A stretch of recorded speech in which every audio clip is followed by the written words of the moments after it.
تیاری کر لی۔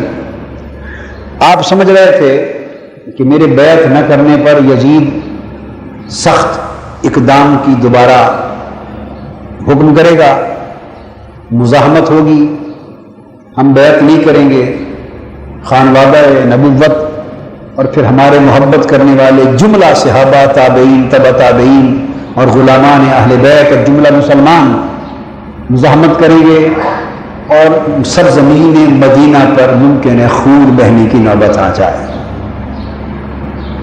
اور اس کا تقدس وہ بدبخت لوگ ہیں، یزید بھی اور یزید کے پیروکار بھی اور اس کے اعوان و انصار بھی بدبخت لوگ ہیں، جنہیں اب خود نواسہ رسول کی حرمت کا احساس نہیں اور خانوادہ رسول کے تقدس کو پامال کرنے پر بھی تل گیا ہے۔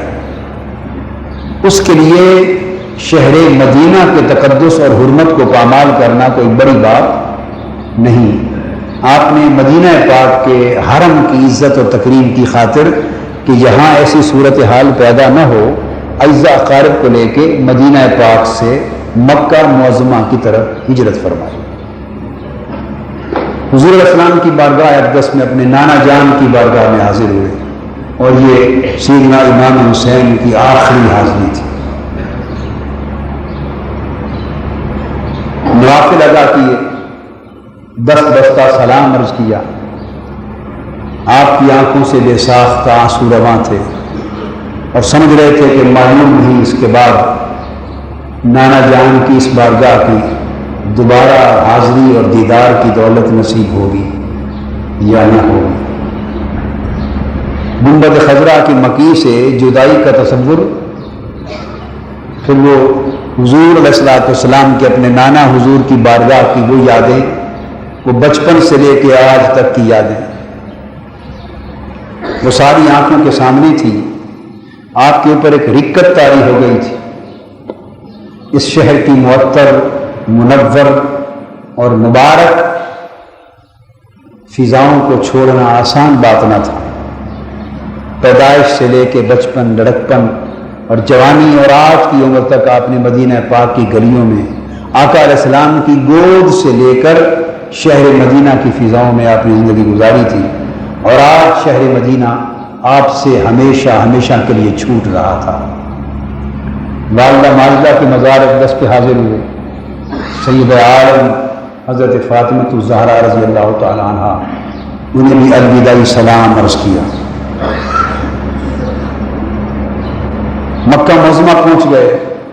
بعضوں نے مثلاً حضرت محمد بن حنفیہ، آپ کے خاندان کے ایک فرد تھے، بھائی تھے رشتے میں، انہوں نے یہ تجویز دی کہ آپ اپنے مکہ معظمہ کی بجائے شہروں میں قیام نہ فرمائیں اور دور دیہاتوں یا ریگستانوں میں سے کسی غیر آباد علاقے میں جا کے قیام کر لیں اور وہاں لوگوں کو پیغام بھیجیں اور وہ لوگ آ کر آپ سے وہاں بیعت کرنے لگیں، اور جب وہ بیعت آپ کی کر لیں اور آپ کے پیروکاروں کا ایک لشکر یا ایک گروہ جمع ہو جائے، اسی کام کو دعوت کے ذریعے آگے بڑھاتے رہیں، مگر شہروں میں قیام نہ فرمائیں۔ لیکن سیدنا امام حسین رضی اللہ تعالیٰ نے پوچھا آپ کا مشورہ کیا ہے، پھر میں کہاں جاؤں؟ آپ نے فرمایا، محمد بن حنفیہ نے مشورہ دیا کہ آپ مکہ معظمہ چلے جائیں، اگر وہاں آپ کو اپنی سکونت میں، اپنے قیام میں اطمینان ملے تو بہتر ہے وہیں رہیں، اگر محسوس کریں کہ یہاں بھی اطمینان نہیں اور یزیدی حکومت وہاں بھی پریشان کر رہی ہے تو پھر دور باہر ریگستانوں میں اور صحراؤں کی طرف چلے جائیں۔ خیر سیدنا امام حسین رضی اللہ تعالیٰ عنہ نے شہر مدینہ چھوڑا اور قرآن مجید کی وہ آیت کریمہ زبان پاک پر تلاوت کرتے ہوئے شہر مدینہ سے سوئے مکہ رخصت ہوئے، جو سیدنا موسیٰ علیہ السلام نے مصر چھوڑ کر مدین کی طرف جاتے ہوئے جن کلمات کی تلاوت کی تھی، اور قرآن مجید میں ان کا ذکر آیا ہے، فخرج منها خائفا یترقب قال رب نجنی من القوم الظالمین۔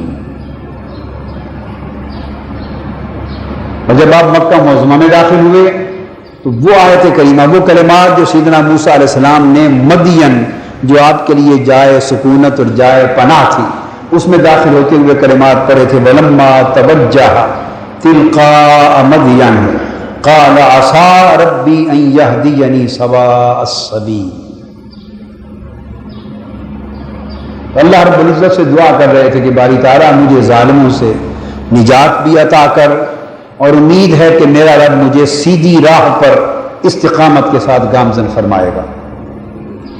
جب آپ مکہ معظمہ پہنچے تو آپ کے پہنچنے سے قبل حضرت عبداللہ بن زبیر، چونکہ پہلے آ چکے تھے، مکہ معظمہ میں بہت سے ان کے حامی تیار ہو گئے تھے۔ یزید نے یہ دیکھ کر کہ ولید بن عقبہ نے امام حسین کو بھی رخصت کر دیا، اب حضرت عبداللہ بن زبیر کو بھی رخصت کر دیا، اور کوئی سخت قسم کی گرفت نہیں کی، وہ ولید بن عقبہ سے مایوس ہو گیا، اور اس نے 60 ہجری میں ہی، رمضان کا مہینہ تھا، ماہ رمضان، 60 ہجری میں تخت پر بیٹھنے کے معن بعد مدینہ کی گورنری سے ولید بن عقبہ کو معزول کر دیا، اور معزول کیا، اور اس کی جگہ عمرو بن سعد کو مدینہ کا گورنر مقرر کر دیا۔ عمرو بن سعد کو مدینہ کا گورنر مقرر کیا۔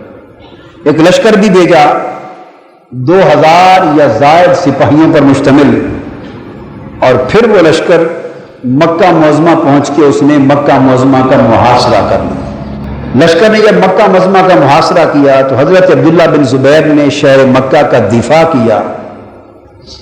اس کارروائی کے دوران یزید کے لشکر کا سپہ سالار مارا گیا، اور یزید کے لشکر کو شکست ہوئی۔ یہ پہلی لشکر کشی تھی یزید کی، یزید کی پہلی لشکر کشی تھی شہر مکہ پر، اور اس کو شکست ہوئی، اور سیدنا امام حسین رضی اللہ تعالی عنہ حرم کعبہ کے تقدس کے پیش نظر مدینہ پاک کی طرح مکہ معظمہ کے بھی تقدس کے پیش نظر اس معرکے میں شریک نہ ہوئے اور الگ تھلگ رہے۔ آپ نے پھر مکہ معظمہ میں قیام فرمایا۔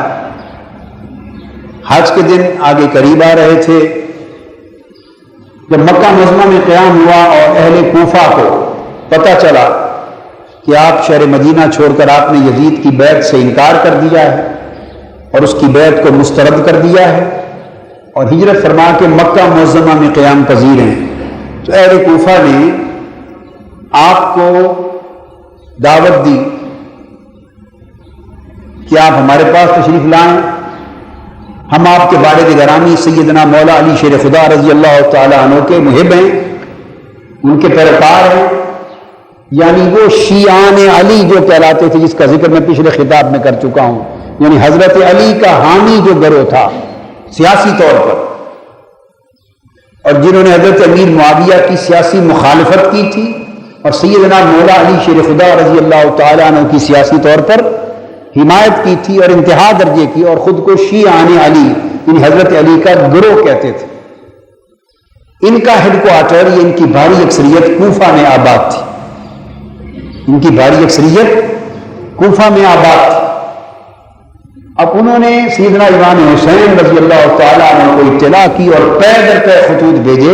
بعض روایات میں آتا ہے کہ 1000 کی تعداد میں اہل کوفہ نے سیدنا امام حسین کو خط بھیجے، 1000 کی تعداد، اور اس میں بنیاد یہی تھی، کہا تھا کہ دیکھیے آپ کے والد گرامی سیدنا مولا علی شیر خدا نے مدینہ طیبہ کی جگہ کوفہ کو دار الخلافہ بنایا تھا، اور اس کا ذکر میں پہلے کر چکا ہوں کہ سیدنا مولا علی شیر خدا رضی اللہ تعالی عنہ کی خلافت پر بیٹھنے تک اسلام کا دار الخلافہ اور اسلام کا کیپٹل مدینہ طیبہ تھا۔ اس وقت چونکہ اسلام شام اور عراق اور ایران اور اس کے علاوہ دور دراز کی علاقوں تک پھیل چکا تھا، اور قسطنطنیہ تک بھی پھیل گیا تھا، بلکہ یورپ کی حدود اسپین تک بھی داخل ہو گیا تھا، ادھر فلسطین تک پھیل گیا تھا۔ لہذا مدینہ طیبہ ملک شام اور ملک عراق اور ایران کی ان سرحدوں کے اعتبار سے بہت دور ہوتا تھا، تو سیدنا مولا علی شیر خدا رضی اللہ، اور وہاں قریبی دمشق میں چونکہ حضرت امیر معاویہ نے اپنا کیپٹل ڈکلیئر کر دیا تھا ایک آزاد مخالف حکومت کی وجہ سے، اور وہاں وقتاً فوقتاً طرح طرح کی بغاوتیں اور فتنے سر اٹھاتے رہتے تھے، اور سیدنا مولا علی شیر خدا رضی اللہ تعالی عنہ نے اسلام کی سلطنت اور اسلام کی خلافت کو ایک مضبوط مرکز دینے کے لیے اور مرکز کو مرکزی مقام پر رکھنے کے لیے مدینہ پاک سے منتقل ہو کر آپ نے مرکز کوفہ کو مقرر فرما دی۔ لہذا آپ اپنی حیات مبارکہ کے آخری 4 سال کا عرصہ کوفہ میں رہے، اور وہیں آپ کی پھر شہادت ہوئی، اور آپ کو معلوم ہے پھر کوفہ سے ہی چند میل کے فاصلے پر آپ کو دفن کیا گیا، اور وہ جگہ آج نجف اشرف کہلاتی ہے، جو سیدنا مولا علی شیر خدا رضی اللہ تعالیٰ عنہ کا مدفن مبارک ہے۔ کچھ ہمارے شیعہ بھائی بھی بیٹھے ہیں، آپ ہیں؟ ہاں، اور ہاتھ کھڑا کریں۔ ہمارے شیعہ بھائی کتنے ہیں؟ کوئی ہیں بھی اور باہر بھی ہیں؟ ہاں، شاباش۔ اور یہ تو بہت اچھی بات ہے، ٹھیک ہے، شاباش شاباش، یہ بڑی خوشی کی بات ہے۔ مجھے پچھلے جمعہ بھی خیال آیا لیکن میرے ذہن سے اتر گیا، پوچھنے لگا تھا۔ میں آپ کو اپنے شیعہ بھائیوں کو خوش آمدید کہتا ہوں دل کی اتھا گہرائیوں کے ساتھ، اور آپ یہاں آنا مبارک اپنی آنکھوں پہ بٹھاتے ہیں۔ آیا کریں، یہ آپ کا گھر ہے، سنا کریں، اور اس سے آپ کو جو پورا تصور ملے گا وہ افراط اور تفریط سے بچ کر پورے اعتدال پر، حق پر مبنی ملے گا، نہ ادھر کا اضافہ ہوگا نہ ادھر کا اضافہ ہوگا۔ آج دنیا یا افراط کا شکار ہو گئی ہے یا تفریط کا، یعنی یا ادھر بڑھ جاتے ہیں یا ادھر بڑھ جاتے ہیں۔ یہ ایک جگہ الحمدللہ ایسی ہے جہاں افراط اور تفریط سے بچ کر آپ کو اعتدال کا سبق ملتا ہے، اور یہ سیدنا مولا علی شیر خدا رضی اللہ تعالیٰ عنہ نے خود فرمایا، آپ کا خود فرمان ہے۔ یہ حدیث پاک ہے، حضور علیہ الصلوۃ والسلام نے سیدنا مولا علی شیر خدا رضی اللہ تعالیٰ عنہ کو خطاب کیا، اور خطاب کرتے ہوئے فرمایا، تو یہ اہل سنت کی احادیث کی کتابوں میں بھی درج ہے اور اہل تشیع کی حدیث کی کتابوں میں بھی درج ہے۔ یہ حدیث جو بیان کر رہا ہوں یہ دونوں میں مشترک ہے، اور نہج البلاغہ میں سیدنا مولا علی شیر خدا نے خود ارشاد فرمایا، نہج البلاغہ میں آپ کے خطبات میں فرمایا کہ میری وجہ سے سیألک فی صنفان، سیدنا مولا علی شیر خدا نے فرمایا کہ میری وجہ سے ان قریب 2 گروہ ہلاک ہو جائیں گے، میرے باعث 2 گروہ ہلاک ہو جائیں گے، تباہ و برباد ہو جائیں گے۔ کون؟ محب مفرط و مبغض مفرط۔ ایک وہ گروہ ہوگا جو میری محبت میں حد سے بڑھ جانے والا ہوگا، اور ایک وہ گروہ ہوگا جو میرے بغض اور عداوت میں حد سے بڑھ جانے والا ہوگا۔ یعنی محبت میں جب آدمی افراط پر حد سے بڑھ جاتا ہے تو کئی غلط چیزیں اپنا لیتا ہے، اسی طرح جب کوئی بغض رکھتا ہے دل میں تو بغض اور عناد کی وجہ سے بھی وہ حد سے بڑھتا ہے اور حق کو چھوڑ دیتا، اندھا ہو جاتا ہے۔ وہ آج کل جیسے بغض اہل بیت میں جو لوگ یزیدی ہو گئے، اور جو یزید کو امیر المومنین کہتے ہیں، معاذ اللہ استغفر اللہ، اور یزید کے جنتی ہونے کی باتیں کرتے ہیں اور اپنے آپ کو جہنم کا ایندھن بناتے ہیں۔ جو یزید کو جنتی بناتا ہے وہ بدبخت خود کو جہنمی بناتا ہے، اور وہ یزید سے پیار کر کے اور معاذ اللہ سیدنا امام حسین کو باغی کہہ کر، استغفر اللہ، باغی کہہ کر اپنا ٹھکانہ جہنم میں بناتے ہیں، اور حضور علیہ السلام کے آقا علیہ السلام کی شفاعت یعنی امام حسین کے نانا کی شفاعت سے خود کو محروم کر لیتے ہیں۔ معرکہ کربلا جب ہو گیا اور خانوادہ نبوت کے مقدس مبارک سر میزوں پر قافلے کی صورت میں دمشق جا رہے تھے، تو راستے میں ایک جگہ انہوں نے پڑاؤ کیا۔ جب پڑاؤ کیا، شام کا وقت تھا، قافلے نے آرام کرنا چاہا، تو خون کے کرم سے آسمان کے اوپر ایک شعر لکھا گیا، خونی کرم سے، اور شعر یہ تھا، اترجو امت قتلت حسینا شفاعت جدہ یوم الحسابی۔ یہ بدبخت ٹولہ اور یہ گروہ جس نے حسین کو قتل کر دیا ہے، کیا حسین کو شہید کر کے بھی حسین کے نانا کی شفاعت کی امید رکھتے ہیں؟ یہ تو قیامت کے دن حسین کے نانا اسی کی شفاعت کریں گے جس کے لیے حسین چاہیں گے۔ اور جس کی شفاعت پر حسین راضی نہیں ہوگا، حضور کی گنبد خضرا کی قسم اور تاجدار کائنات کی کالی کملی کی قسم، جس سے حسین راضی نہیں ہوگا اس کی مصطفیٰ کبھی شفاعت نہیں کرے گا، وہ دوزخ کا ایندھن ہوگا۔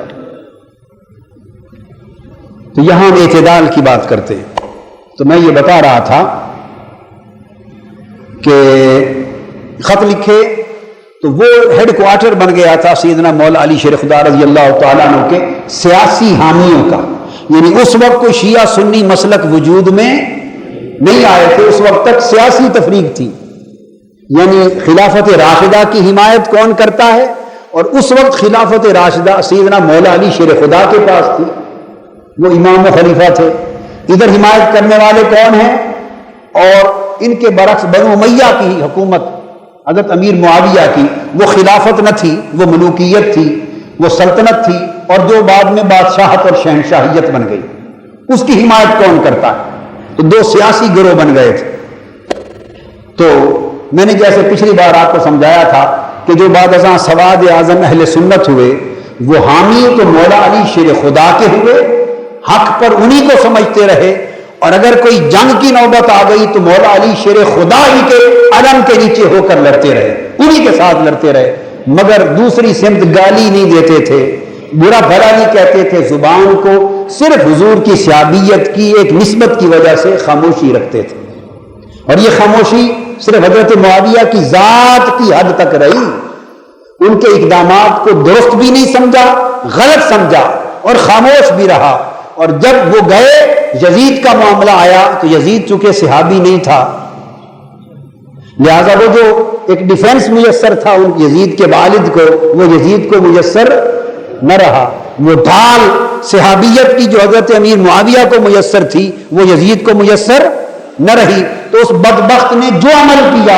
اس نے جہنم کمائی اور اپنے آپ کو تباہ و برباد کیا، اور قیامت تک وہ لعنت کا مستحق ٹھہرا۔ تو کوفہ کے خط آنے لگے، سیدنا امام حسین رضی اللہ تعالیٰ عنہ کو کہ آپ ہمارے پاس آ جائیں شیعان علی کی طرف سے، ہم آپ کے ہاتھ پر بیعت کریں گے اور یزید کا تختہ الٹ دیں گے، اور ہزارہ لوگ بےتاب ہیں، اس طرح دعوتیں آنے لگیں۔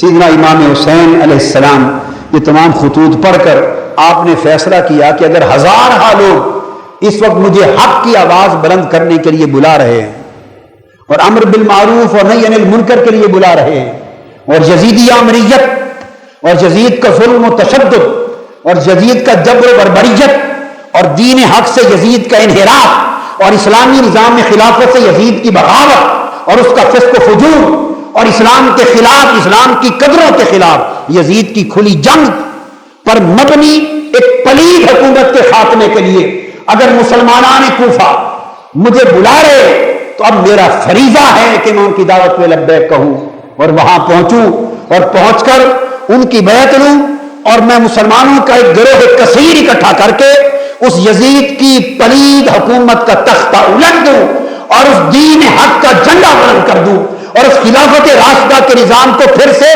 بحال کر دوں جو سیدنا صدیق اکبر، سیدنا فاروق اعظم، سیدنا عثمان غنی اور سیدنا مولا علی شیر خدا اور سیدنا امام حسن مجتبی نے برقرار رکھا تھا، جو آقا علیہ السلام کے بعد تسلسل سے جاری تھا، اور اب اس کی حفاظت کی ذمہ داری خانوادہ اہل بیت رسول پر آ پڑی تھی۔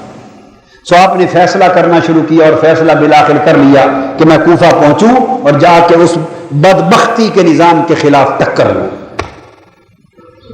یہاں دین و سیاست کا ایک ہونا اور دین و سیاست کا جدا ہونا، دو فلسفے یہاں سے شروع ہوتے، دو فلسفے یہاں سے شروع ہوتے، اور آج امت مسلمہ کو بالعموم اور پاکستانی قوم کو بالخصوص لادین لوگوں کے تسلسل سے اقتدار پر رہنے کے باعث اور بین الاقوامی سطح پہ اسلام دشمنوں کے میڈیا پر مسلسل پروپیگنڈا کے باعث اور لادینی کلچر کے فروغ کے باعث آج پاکستانی قوم بنیادی طور پہ اس سیاسی فلسفے میں یزیدی فکر کی حامل ہو گئی، اس فکر کی یزیدی فکر کی حامل ہو گئی۔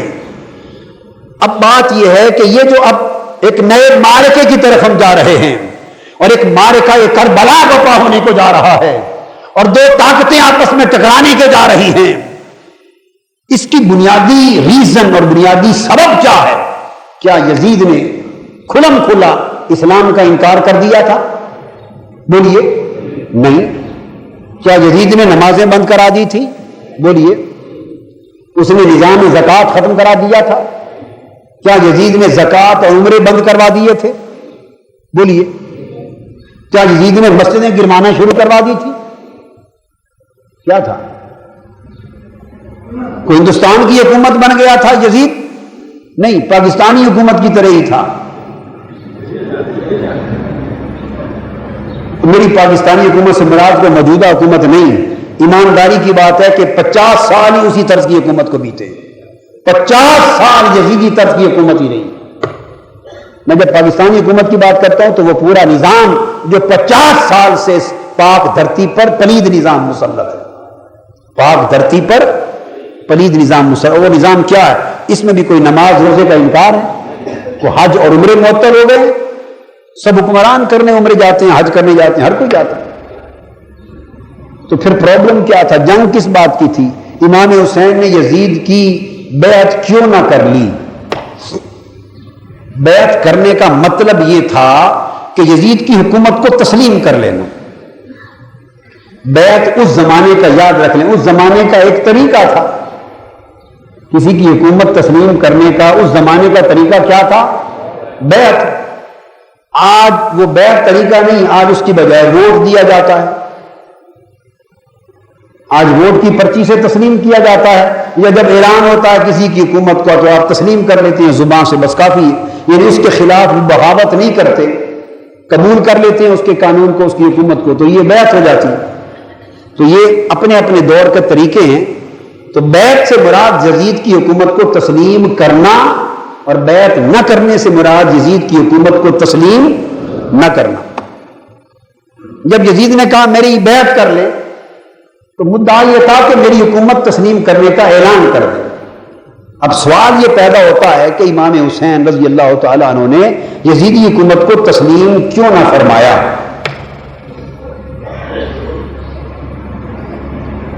ٹوٹی پھوٹی آج جیسے حکمرانوں کی طرح تو نمازیں وہ بھی پڑھ لیتا تھا۔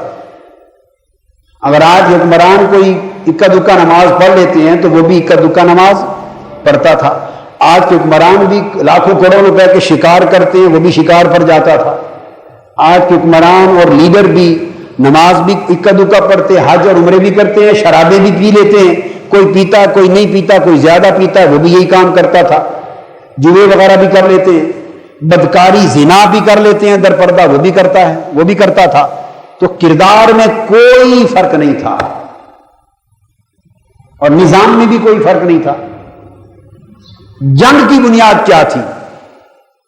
معرکہ کربلا کی اصل حقیقت کیا تھی؟ حقیقت یہ تھی کہ یزید یہ چاہتا تھا کہ حسین مذہب کی تبلیغ تم سنبھال لو اور سیاست و حکومت میں سنبھال لو، تم سیاست میرے لیے چھوڑ دو اور مداخلت نہ کرو سیاست میں، اور میری حکومت میں روڑے نہ اٹکاؤ، اور مذہب اور دین کی تبلیغ اور پرچار اور واعظ اور خطبہ جمعہ اور درس یہ میں آپ کے لیے چھوڑ دیتا ہوں۔ مسجدوں میں واعظ دینا، درس دینا، اللہ اللہ کرنا، درس قرآن دینا، خطاب کرنا، تبلیغ کرنا، لوگوں کو حدیث قرآن پڑھانا، یہ کام آپ کے لیے چھوڑ دیتا ہوں، اور سیاست کرنا، حکومت کرنا، سلطنت چلانا اور پورے ملک کے نظام کو اور وسائل پہ قابو ہو کے اس کو آگے چلانا، یہ میرے لیے چھوڑ دو۔ بس یزید یہ تقسیم مانگتا تھا اور امام حسین یہ تقسیم نہیں مانتے تھے۔ یزید مانتا تھا اور حسین نہیں مانتا تھا، اتنی سی بات تھی۔ یزید بھی لا الہ الا اللہ محمد رسول اللہ پڑھنے والا تھا، مگر اس نے کہا کہ آؤ حسین لا الہ الا اللہ محمد رسول اللہ کے 2 ٹکڑے کر لیں، مذہب کا حصہ تم سنبھال لو اور سیاست و حکومت کا حصہ میں سنبھال لوں، میں تمہاری تبلیغ میں مداخلت نہ کروں بلکہ مدد بھی کر دوں گا، تم میری سیاست و سلطنت میں مداخلت نہ کرو۔ یزید اپنی آمریت چاہتا تھا، اس نے خلافت کو آمریت سے بدل دیا، لوگوں کے حقوق ان سے چھین لیے، عدل و مساوات کا نظام ختم کر دیا، خلافت جس حقیقی مشاورت کی روح پر قائم تھی اسے پامال کر دیا، خاندانی حکومت لے آیا، اس کا حکم قانون بن گیا، وراثت چاہتا تھا، جمہوریت ختم کرنا چاہتا تھا، اس کے سامنے کوئی کھڑا ہو کر اس کے غلط کو غلط نہ کہہ سکے، بس وہ مطلق العنان حکمرانی کے قیام کا خواہش مند تھا۔ حسین ہو یا عبداللہ بن عمر یا عبداللہ بن زبیر، کوئی بڑا سے بڑا ہو، وہ یہ گوارا نہیں کرتا تھا کہ یزید کے غلط کام کو اس دھرتی پر کوئی کھڑا ہو کر غلط کہہ سکے، بس اتنی سی بات تھی۔ اس نے کہا کہ آپ یہ بات مان لیں اور پھر آپ بھی آرام سے چلیں اور میں بھی آرام سے چلتا ہوں۔ اور امام حسین کا جواب کیا تھا؟ امام حسین نے فرمایا یزید بدبخت، میں اپنے مصطفیٰ کے، اپنے نانا کے دین کو دو ٹکڑوں میں تقسیم ہونے کی اجازت نہیں دوں گا۔ اگر سیاست، حکومت اور سلطنت اور ادھر دین، مذہب اور روحانیت دو الگ چیزیں ہوتی تو پھر مصطفیٰ فقط مسجدوں میں نظر آتے، احد کے میدانوں میں دکھائی نہ دیتے۔ اگر سیاست و مذہب دو جدا چیزیں ہوتی تو پھر مصطفیٰ رات کو صرف مصلے پر سجدے کرتے نظر آتے، وہ حنین کے اور طائف کے بازاروں میں پتھر کھاتے نظر نہ آتے۔ حسین کے نانا مصطفیٰ پہ پتھر نہ لگتے، تاجدار کائنات کے چہرے پر نیزے نہ لگتے، آپ کے رخسار زخمی نہ ہوتے، آپ کا تن زخمی نہ ہوتا، بدر کے مارکے نہ ہوتے، احد کے مارکے نہ ہوتے، خندق کے مارکے نہ ہوتے، حنین کے مارکے نہ ہوتے، مکہ سے ہجرت نہ ہوتی، مدینہ سے پلٹ کر مکہ فتح نہ ہوتا، خلافت نہ بنتی، مصطفیٰ دستور نہ دیتے، مدینہ سلطنت نہ بنتی اور مصطفیٰ سلطنت کے حکمران نہ بنتے۔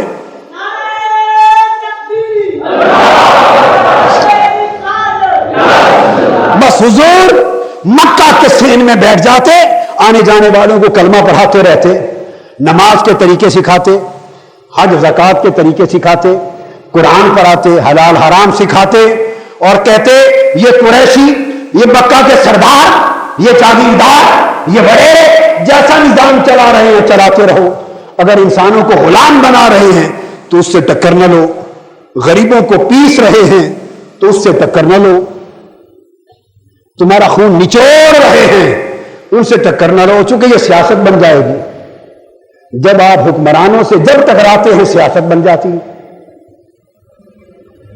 جب آپ حکمرانوں سے ٹکراتے ہیں، لوگوں کے حقوق مانگتے، حکمرانوں کی بات غلط بات پہ ٹوکتے ہیں، جو ہی آپ اس سمت نکلتے ہیں یہ سیاست بن جاتی۔ اگر یہ سیاست دین سے جدا ہوتی تو مصطفیٰ علیہ السلام کی ذات پاک اس سے جدا رہتے۔ اور ہجرت مدینہ کے بعد جب آپ کو ریاست مدینہ کا حکمران اور سربراہ بنایا گیا، دستوری سربراہ، ہیڈ آف دی اسٹیٹ بنایا گیا، حضور علیہ السلام انکار کر دیتے، فرماتے مجھے ریاست مدینہ کا حکمران بننے کی کیا ضرورت ہے، میں تو فرش سے عرش تک ساری کائنات کا بادشاہ ہوں۔ حکمران بن گئے، کیوں بنے؟ سیدنا صدیق اکبر اقتدار کے بھوکے تھے جی، کیوں خلیفہ راشد بن گئے، تخت پر جا بیٹھے؟ سیدنا فاروق اعظم حکومت و سلطنت کے بھوکے تھے؟ معاذ اللہ نہیں، کیوں تخت حکومت پر بیٹھے اور سلطنت لے لی؟ سیدنا عثمان غنی سلطنت کے بھوکے تھے؟ کیوں تخت سلطنت پہ بیٹھے حکومت لے لی؟ اور کیا مولا علی شیر خدا سلطنت کے بھوکے تھے؟ کیوں سلطنت پہ اور تخت پر بیٹھے خلافت لے لی؟ کیا امام حسن مجتبیٰ سلطنت کے بھوکے تھے؟ کیوں تخت سلطنت پہ بیٹھے؟ اور کیا امام حسین سلطنت کے بھوکے تھے؟ کیوں خانوادہ لٹا دیا اور کربلا بپا کیا؟ اس ساری اسلام کی تاریخ کو آج یزیدی لادینی فکر نے اٹھا کے ایک طرف رکھ دیا ہے، اور جو اس ملک کے نظام کے بدلنے کی بات کرتا ہے اور مسجد سے نکل کر معاشرے کے صدر کو بدلنے کی بات کرتا ہے، آج اچھے بڑے مذہبی نمازی لوگ بھی کہتے ہیں کہ سیاست میں آ گئے، سیاست میں آ گئے۔ انا للہ و انا الیہ راجعون۔ کون سا زمانہ آ گیا؟ تو پھر تو سب سے بڑی تہمت امام حسین پر لگ جاتی، پھر اہل بیت پہ لگ جاتی، پھر خلفائے راشدین پہ لگ جاتی، اور سب سے بڑھ کر خود تاجدار کائنات پر لگ جاتی، جو ہیڈ آف دی اسٹیٹ بن گئے تھے، ریاست مدینہ کے سربراہ بن گئے تھے، جنہیں لشکر بھیجے، فوجیں بھیجی، جنگیں کرائیں، عدالتیں لگائیں، یہ سب کچھ کیا ہے؟ یہ سیاست نہیں تو اور کیا ہے؟ اس سے اوپر چلے، سیدنا موسیٰ علیہ السلام مدین سے چلتے ہیں، اپنا روحانی سفر مکمل کر کے حضرت شعیب علیہ السلام کے پاس شادی کر کے اپنی زوجہ کو لے کر مدین سے چلتے ہیں مصر کی طرف، وادی ایمن میں پہنچے، وادی ایمن میں پہنچے، وہ وادی جہاں کوہ طور ہے۔ تو موسیٰ علیہ السلام پہنچے اس درخت کے پاس جہاں نور حق کے تجلی بن کے چمکا، اور اللہ پاک نے پہلا کلام کیا سیدنا موسیٰ علیہ السلام سے، پہلا کلام، اور پہلی بار یہ طور کی گفتگو بعد میں ہوئی، طور کی گفتگو 40 دن طور کا چلا بعد میں ہوا، تورات بعد میں ملی۔ بھئی وہ تو مصر سے جب بنی اسرائیل کو لے کر نکلے ہیں دریائے نیل عبور کر کے، اور دوبارہ وادی سینا میں آئے ہیں، اور وہاں بنی اسرائیل نے قیام کیا، تو اس زمانے میں پھر طور پر گئے، اور کلم اللہ موسیٰ تکلیما، پھر خدا کا کلام ہوا اور تورات ملی۔ یہ بعد کا واقعہ ہے، میں بتا رہا ہوں جب مدین سے مصر آ رہے ہیں، ابھی مصر میں داخل نہیں ہوئے، مدین سے نکلے، تو منصب رسالت پر جب سیدنا موسیٰ علیہ السلام کو فائز کیا گیا، پہلا کلام اللہ پاک کا، آپ کو رسالت عطا کی گئی، تو معلوم ہے رسالت کے منصب پر فائز کرتے ہوئے پہلا پیغام رسالت اللہ نے موسیٰ علیہ السلام کو کیا دیا؟ پہلا پیغام، قرآن اٹھائیے بولیے، پہلا پیغام جب موسیٰ علیہ السلام کو رسول بنایا، اور رسول بناتے ہی جو پہلی ڈیوٹی لگائی، کیا پہلی ڈیوٹی؟ وہ کیا تھی؟ وہ مذہب کی نہیں تھی، سیاست کی تھی۔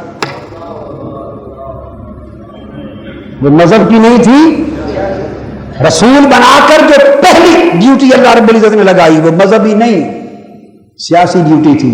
قرآن پڑھیے، اسی درخت سے جب وہ شعاع نکلی، نور نکلا، اللہ پاک نے فرمایا میں تمہارا رب ہوں، کلام کیا، تو معلوم ہے کیا حکم دیا؟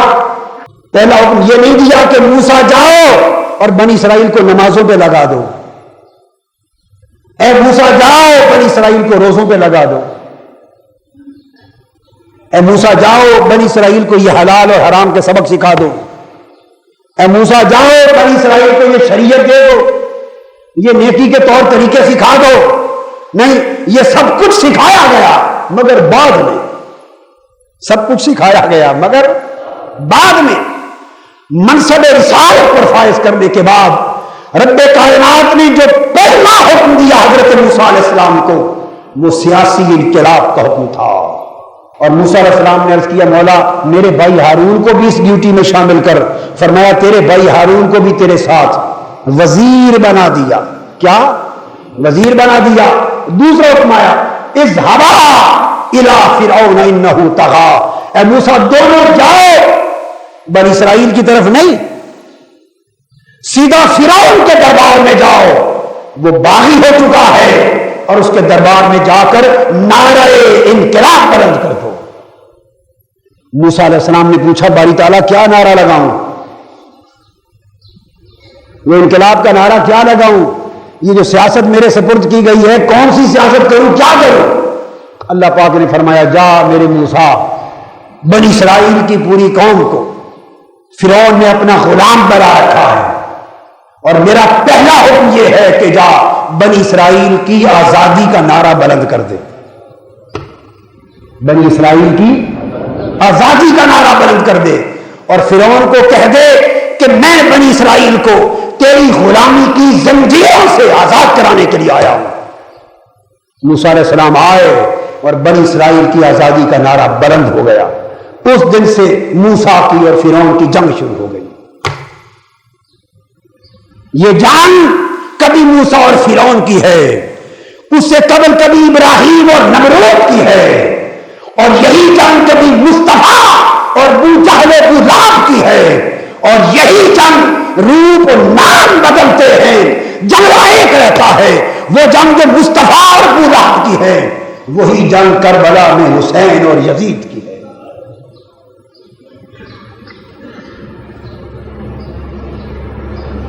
ایک وقت میں حق کا نام ابراہیم ہوتا ہے، باطل نمرود کی شکل میں ظاہر ہوتا ہے، اگلے وقت میں حق کا نام موسیٰ ہو جاتا ہے، باطل فرعون بن کے اٹھتا ہے، اگلے وقت میں حق کا نام مصطفیٰ ہوتا ہے، باطل ابو لہب ابو جہل اور پھر کیسر و کسریٰ بن کے اٹھتے ہیں، اگلے وقت میں حق کا نام خلافت راشدہ ہوتا ہے، باطل کیسر روم اور کسریٰ ایران بن جاتے ہیں، اور کربلا میں حق کا نام حسین ہوتا ہے اور باطل یزید بن کے اٹھتا ہے۔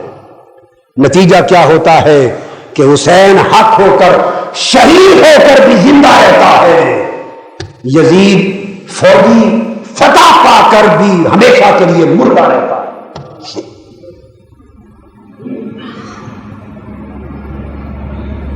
تو امام حسین رضی اللہ تعالیٰ عنہ نے اس دعوت کو قبول کیا کہ مجھے حق کی دعوت آ رہی ہے، اور کلمہ حق بلند کرنے کے لیے سو آپ نے تیاری کی اور کوفہ کی طرف جانے کا فیصلہ کر لیا، اور آپ نے احتیاط کے طور پہ اپنے جانے سے قبل اپنے بھائی، اپنے کزن، اپنے بھائی حضرت امام مسلم بن عقیل بن ابی طالب، سیدنا مولا علی شیر خدا علی بن ابی طالب، تو سیدنا مولا علی شیر خدا کے بھائی ہیں عقیل، سیدنا علی اور سیدنا عقیل دونوں بھائی ہیں، حضرت ابو طالب کے بیٹے، حضرت ابو طالب کے بیٹے۔ یہ بھی سن لیں، یہ میرا مشرب سن لو، ہم صرف ابو طالب نہیں کہتے، ادب کے خلاف ہے، جب بولو حضرت ابو طالب بولا کرو، آپ سمجھ گیا نا بات کو۔ ان کے بیٹے عقیل، تو یہ مولا علی شیر خدا کے بھائی اور حضرت عقیل کے بیٹے مسلم، مولا علی شیر خدا کے بھتیجے اور سیدنا امام حسین کے چچا زاد بھائی۔ تو سیدنا امام حسین نے چچا زاد بھائی حضرت مسلم بن عقیل کو بھیجا اپنا نمائندہ بنا کر کے جائیں اور جائزہ لیں کوفے کے حالات کا۔ وہ پہنچے تو دیکھتے ہی دیکھتے 10-12 ہزار پھر 18 ہزار کوفیوں نے حضرت مسلم بن عقیل کے ہاتھ پر امام حسین کی خاطر بیعت کر لی۔ سمجھے پورا کوفہ پلٹ پڑا، ہزارہا لوگوں نے بیعت کر لی۔ یہ صورتحال دیکھ کر حتیٰ کہ یزید پریشان ہو گیا۔ نعمان بن بشیر جو کوفے کا گورنر تھا، یزید کے احکامات کے باوجود وہ حضرت مسلم بن عقیل کی مخالفت اور مزاحمت کے لیے تیار نہ تھا، تاکہ یزید نے انہیں بھی بدل دیا۔ جب حضرت مسلم بن عقیل نے اور ابن زیاد کو گورنر بنا دیا کوفہ کا، کس کو؟ ابن زیاد شقی کو گورنر بنا دیا۔ حضرت مسلم بن عقیل نے جب دیکھا کہ یہاں کوفہ کے سارے لوگ امام حسین کے لیے میرے ہاتھ پر بیعت کر رہے ہیں، تو انہوں نے میسج بھیج دیا سیدنا امام حسین کو کہ آئیے، کوفہ والوں نے جو خط لکھے تھے وہ اسی دعوت پر قائم ہیں، اور یزید کا تختہ الٹ کر حق کی خلافت قائم کرنے کے لیے آپ کے دست حق پرست پر بیعت کرنے کو تیار ہیں، تشریف لائیں۔ مسلم بن عقیل کی اطلاع پا کر سیدنا امام حسین رضی اللہ تعالیٰ عنہ اہل بیت پاک کا کنبہ لے کر صوبے کوفہ روانہ ہو جاتے، چل پڑتے۔ وہ رات سب کالے عمامے اور کپڑا پہن کر لباس رات کے اندھیرے میں کوفے میں داخل ہوتا ہے، 17-18 آدمیوں کو ساتھ لے کر۔ جب اس لباس بدل کر اندھیرے میں داخل ہوا، لوگوں نے سمجھا کہ حضرت مسلم بن عقیل نے چونکہ بلا رکھا تھا، دعوت دے رکھی تھی امام حسین کو، سو شاید امام حسین تشریف لے آئے۔ وہ ابن زیاد کو امام عالی مقام سمجھ کر دوڑ کر بیعت کرنے لگے۔ پردہ جو اٹھا تو پتہ چلا کہ یہ تو یزید بدبخت کا گورنر ابن زیاد ہے، امام عالی مقام نہیں ہے۔ خیر بیعت فسخ ہو گئی۔ مسلم بن عقیل کی تلاش شروع کر دی گئی حامی بن عروہ کے گھر میں۔ مختصراً یہ کہ بالآخر حضرت حامی بن عروہ کو بھی شہید کر دیا گیا، اور سیدنا مسلم بن عقیل کو بھی شہید کر دیا گیا۔ امام مسلم بن عقیل کو بھی شہید کر دیا گیا، ان کے حامی بھی شہید ہو گئے۔ اور جب ان کی شہادت کی گھڑی آئی تو ذرا کوفیوں کا حال بھی سن لو۔ ہزارہا کوفی لوگ جنہوں نے امام عالی مقام کو گرایا تھا، اور حضرت مسلم بن عقیل کو امام حسین کا نمائندہ سمجھ کر ان کی بیعت کی تھی. اور مسلم بن عقیل کے 2 معصوم بیٹے بھی تھے، حضرت محمد اور حضرت ابراہیم، 2 بیٹے تھے. وہ صاحبزادے بھی ساتھ ہیں. 1000 لوگ کوفی حضرت مسلم بن عقیل کے پیچھے نماز میں کھڑے ہیں. اور جب اعلان ہو گیا ابن زیاد کا کہ جو گرفتار کر کے لائے گا یا سر قلم کر کے لائے گا اس کو انعام ملے گا اور حامیوں کو قتل کر دیا جائے گا، نماز حضرت مسلم بن عقیل نے شروع کی. 1000 کوفی مقتدی تھے. جب نماز فارغ ہوئے سلام پھیر کے پیچھے دیکھا، اپنے 2 شہزادوں کے سوا کوئی کوفی نہ تھا. یہاں سے بے وفائی کے سفر کا آغاز ہو گیا. بے وفائی کے سفر کا آغاز ہو گیا. جب یہ کیفیت دیکھی اور حضرت مسلم بن عقیل نے حالات بگڑتے ہوئے دیکھے تو اپنے صاحبزادوں حضرت محمد اور حضرت ابراہیم، دونوں کو 9 عمر شہزادے تھے، ان کو آگے روانہ کر دیا، قاضی شریح کی طرف بھیج دیا حفاظت کے لیے. آگے انہوں نے کسی قافلے کے ساتھ روانہ کر دیا. معصوم بچے تھے، قافلہ چل پڑا.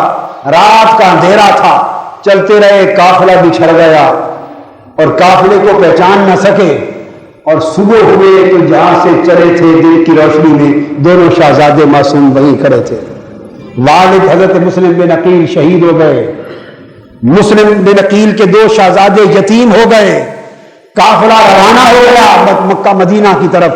جنہیں جانا تھا چل پڑے. معصوم بچے ساری رات گھوم کر صبح ہوئے تو وہیں کھڑے تھے. ایک دوسرے کو دیکھا، چیخ پڑے اور دونوں بھائیوں نے، محمد اور ابراہیم نے، اپنے آپ کو ایک دوسرے سے گلے سے لگا لیا کہ اب خطرہ تھا کہ اب یزید اور ابن زیاد کے لوگ آ کے شہید کر لیں گے. بالآخر وہ آئے، دونوں کو پہچانا اور یک ایک بعد دیگرے ان کو شہید کر کے ان کے لاشیں اور ان کے سر دریائے فرات میں بہا دیے. امام حسین رضی اللہ تعالیٰ عنہ کو بدلتے ہوئے حالات دیکھ کر مسلم بن عقیل نے دوسرا پیغام لکھ دیا تھا، مگر اس پیغام کے پہنچنے سے پہلے سیدنا امام حسین روانہ ہو چکے تھے.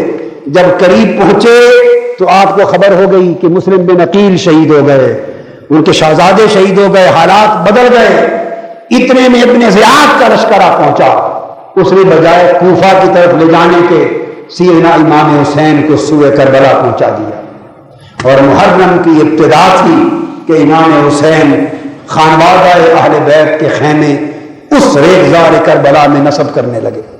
جب اس مقام پر پہنچے جس مقام پر معرکہ کربلا ہوا تو سیدنا امام حسین نے کسی سے پوچھا، قافلہ والوں سے، اس جگہ کا نام کیا ہے؟ یہ حدیث ہے، جگہ کا نام کیا ہے؟ کسی نے کوئی نام بتایا، کسی نے کوئی نام بتایا، کسی نے کوئی نام بتایا. پوچھا کوئی اور اس کا نام؟ ایک نے کہا کہ اس جگہ کو عرض کرب و بلا کہتے ہیں، یہ مصیبتوں کا، پریشانیوں، بیماریوں کی جگہ ہے، اس کو کربلا کہتے ہیں، کرب و بلا کی وجہ سے. سیدنا امام حسین اپنے قافلے کو لیے جا رہے تھے. جب آپ نے یہ سنا کہ یہ مقام ہے جس زمین کا نام عرض کربلا ہے، سیدنا امام حسین اتر آئے. اتر کے زمین کی طرف دیکھا اور آسمان کی طرف دیکھا. فرمایا، خانوادہ نبوت کے قافلے کے مسافروں، آج اپنے کتابوں سے گھوڑوں سے اتر آؤ. یہی وہ کربلا ہے، یہی وہ ریگزار ہے، یہی وہ صحرا ہے جو ہماری منزل تھا.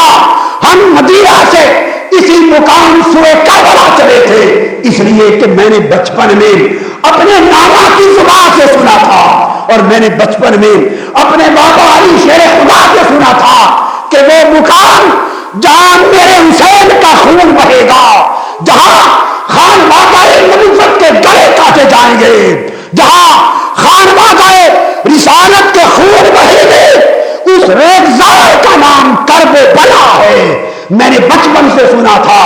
فرمایا، ہا ہونا مناخ رکابہم و محراق دمائہم و موضع رحالہم یقتل فئۃ من آل محمد تبکی علیہم السماء والارض. فرمایا، اتر آؤ، یہی وہ ریگزار اور میدان ہے جہاں خانوادہ نبوت کے خیمے گاڑے جائیں گے، یہاں خانوادہ نبوت کے گلے کاٹے جائیں گے اور یہاں خانوادہ نبوت کے خون بہائے جائیں گے. اور فرمایا کہ یہ وہ میدان ہے جہاں خانوادہ نبوت شہید ہوگا اور اس شہادت پر زمین اور آسمان دونوں وقت خون کے آنسو روئیں گے. یہ حدیث پاک میں آتا ہے. بعض لوگ جب انکار کرنے پر آتے ہیں تو ہر چیز کا انکار کرنے چلے جاتے ہیں اور معرکہ کربلا کی اہمیت کو گھٹانے کے لیے اور شہادت امام حسین کو کمتر سمجھنے کے لیے معاذ اللہ اور اہل بیت پاک کی اس قربانی کے درجے کو کم کرنے کے لیے وہ ہر بات اور ہر روایت کو شیعہ حضرات کے کھاتے میں ڈالتے چلے جاتے ہیں. کہتے ہیں یہ شیعوں کی من گھڑت باتیں ہیں, یہ شیعوں کی من گھڑت باتیں ہیں, اور وہ خود بھی حدیث کی کتابیں نہیں پڑھتے.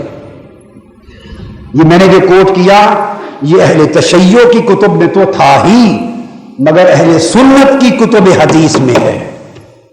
یہ ہماری اہل سنت کی روایات حدیث میں سے ہے, جسے مولا علی شیر خدا نے روایت کیا, منہال بن عمر سے مروی اور دیگر اور صحابہ اور تابعین اور تبع تابعین سے مروی, اور ہمارے محدثین نے نقل کیا اس کو اور ان روایات پر اعتماد کیا.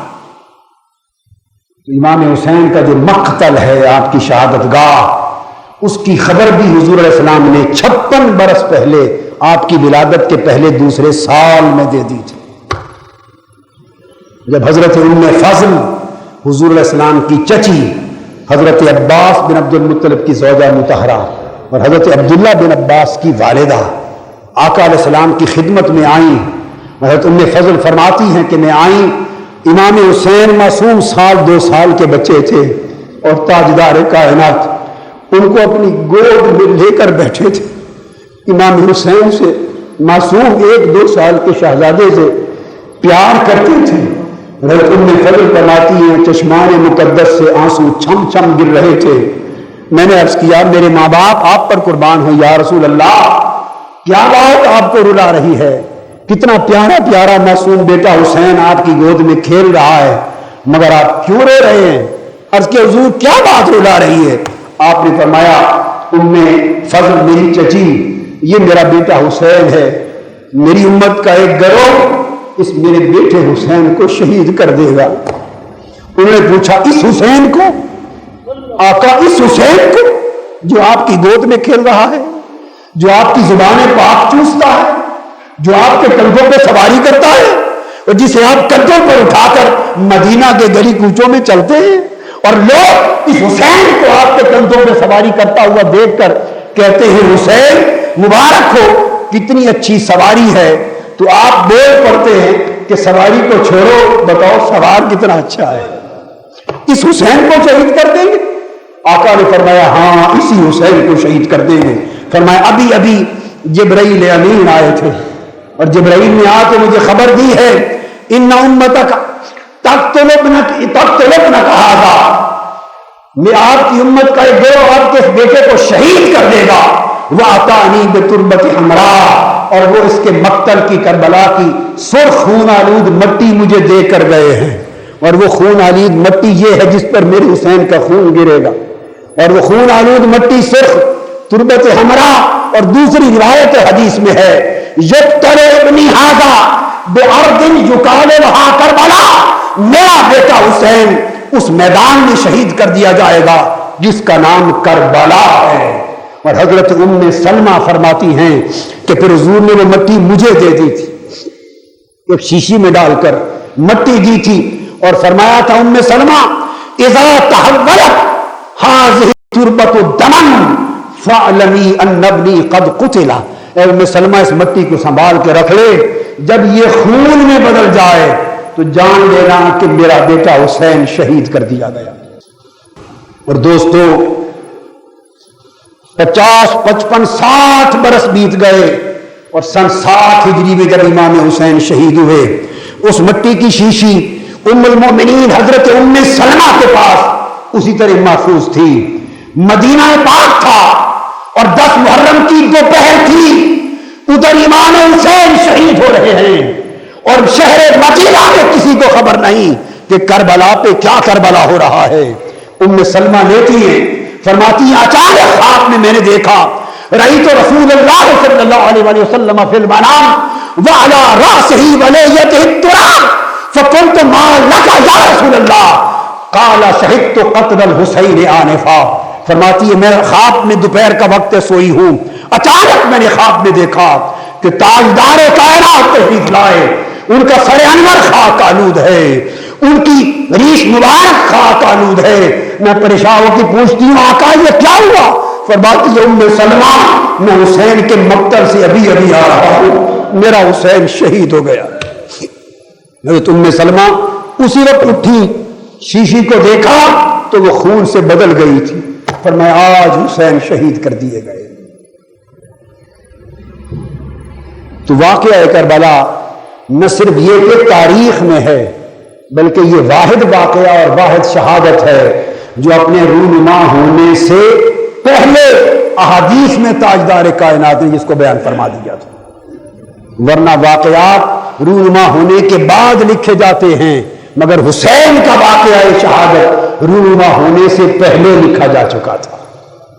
اللہ رب العزت ہمیں امام حسین رضی اللہ تعالیٰ عنہ کی محبت اور حضور کی اہل بیت پاک کی محبت اور عشق اور ادب و تعظیم اور اس ایمان کی وہ تکمیل اور اس کی تقویت اور استقامت عطا فرمائے, اور مرتے بھی جیتے مرتے اور قیامت کے دن ہمیں اہل بیت پاک کا غلام بن کے اٹھائے اور ان کی شفاعت عطا کرے. وما علینا الا البلاغ. آفیشیل یوٹیوب چینل کو سبسکرائب کریں اور بیل آئیکن کلک کریں.